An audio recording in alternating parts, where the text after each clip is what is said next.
এতে municipal commissioner doctor সুলেশ Chowdhury আছেন, অন্যান্য অফিসাররা আছেন, টাস্কফোর্স আছেন। আমরা মূলত আগরতলা শহর আজকে দেখতে বেরিয়েছি এবং যারা এনক্রোচ করেছে, রাস্তা এগুলি দখল করে আছে, বেদখল করে আছে যারা, তাদেরকে আমরা বলা হচ্ছে তাদেরকে এইসব মাল সরিয়ে নিতে। আগামীকাল সকালের 10টার পর যাতে কোনো মাল না থাকে আমরা সেই দিকে সমস্ত রাস্তা পরিষ্কার করব।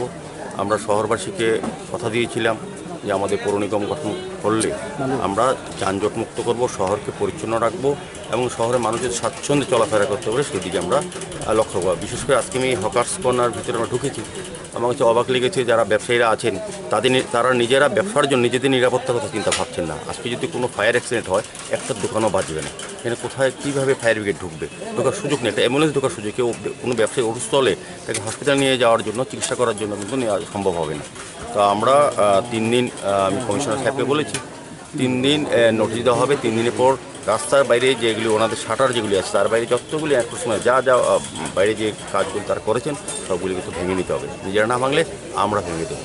আমরা সারা শহরে আজকে মোটামুটি আমরা ঘুরেছি, আমরা দেখেছি যেখানে এনক্রোচমেন্ট আছে, রাস্তাগুলি দখল করা আছে, মানুষের অসুবিধা হচ্ছে, যানজট হচ্ছে, সেই ক্ষেত্রে আমরা কিন্তু সমস্ত পরিষ্কার করব। আগামীকাল সকাল 10টার মধ্যে আমরা বলেছি যার নিজের জিনিসগুলি নিয়ে যেতে রাস্তার পার থেকে, এবং যারা তার দোকান থেকে বেশিরা প্রজেকশন দিয়েছেন সেগুলি ভেঙে দিতে বলেছি। রাস্তার উপর যেটা এসছে বা ফুটপাতের উপর যারা আসে, ফুটপাতকে আমরা দখলমুক্ত করবো, মানুষদের চলার ব্যবস্থা করে দেবো। এবং আজকে বেরিয়েছি, আমি আশা করব আমাদের এই আবেদনে সাড়া দিয়ে ব্যবসায়ীরা সহযোগিতা করবে আমাদেরকে, নয়তো আমাদের আইনগতভাবে ব্যবস্থা করবে।